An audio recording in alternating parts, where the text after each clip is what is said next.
কামানের গোলা আর রকেটের হামলায় কেঁপে উঠেছে সীমান্ত। অভিযোগ উঠেছে নিষিদ্ধ ক্লাস্টার বোমা ব্যবহারেরও। থাইল্যান্ড ও কম্বোডিয়ার মধ্যে চলা সংঘাতে প্রাণহানি ছাড়িয়েছে ৩০, আহত শতাধিক। বাড়িঘর ছাড়তে হয়েছে দুই দেশেরই লক্ষাধিক মানুষকে। এমন যুদ্ধ পরিস্থিতিতে সংঘাত থামাতে কম্বোডিয়ার আবেদনে বৈঠকে বসে জাতিসংঘের নিরাপত্তা পরিষদ।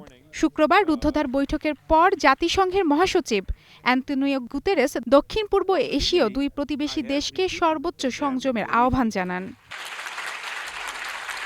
শুক্রবার নিরাপত্তা পরিষদের বৈঠকে উপস্থিত এক কূটনীতিক জানিয়েছেন, আসিয়ানভুক্ত ১৫ সদস্য দেশ থাইল্যান্ড ও কম্বোডিয়াকে আলোচনার মাধ্যমে সমস্যা সমাধানের আহ্বান জানিয়েছে। আর এতে মালয়েশিয়াকে মধ্যস্থতার আহ্বান তাদের। মালয়েশিয়া দক্ষিণ পূর্ব এশীয় দেশগুলোর সংস্থা আসিয়ানের সভাপতি। সে হিসেবে দেশটির প্রধানমন্ত্রী আনোয়ার ইব্রাহিম একটি যুদ্ধবিরতির প্রস্তাব দিয়েছেন। আর ওই প্রস্তাবে দুই দেশই যুদ্ধবিরতিতে রাজি হয়েছে এমনটা জানিয়েছেন ইব্রাহিম। তবে সময় লাগবে বলেও জানান তিনি। দুই দেশের মধ্যে সীমান্ত বিরোধ বেশ পুরনো, আর সেটি এখন রূপ নিয়েছে রক্তক্ষয়ী সংঘাতে। কম্বোডিয়ার প্রতিরক্ষা মন্ত্রণালয় জানিয়েছে, শনিবার ৫ সেনাসহ তাদের ১৩ নাগরিক নিহত হয়েছে। এর মধ্যে ৭ জন বেসামরিক নাগরিক এবং ৫ জন সেনা সদস্য রয়েছেন।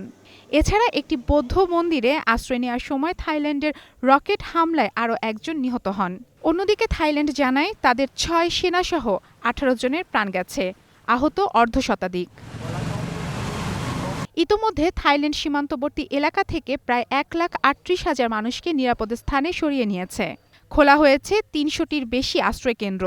কম্বোডিয়ার সীমান্তবর্তী এলাকা থেকে ২৩,০০০-এর বেশি মানুষকে নিরাপদ আশ্রয়ে সরিয়ে নেওয়া হয়েছে। স্কুল, মন্দির ও হাসপাতালগুলোকে আশ্রয়কেন্দ্র হিসেবে খুলে দেওয়া হয়েছে। কম্বোডিয়া অভিযোগ করেছে, থাই বাহিনী সংঘর্ষে আন্তর্জাতিকভাবে নিষিদ্ধ ক্লাস্টার বোমা ব্যবহার করেছে, যা আন্তর্জাতিক আইন লঙ্ঘন।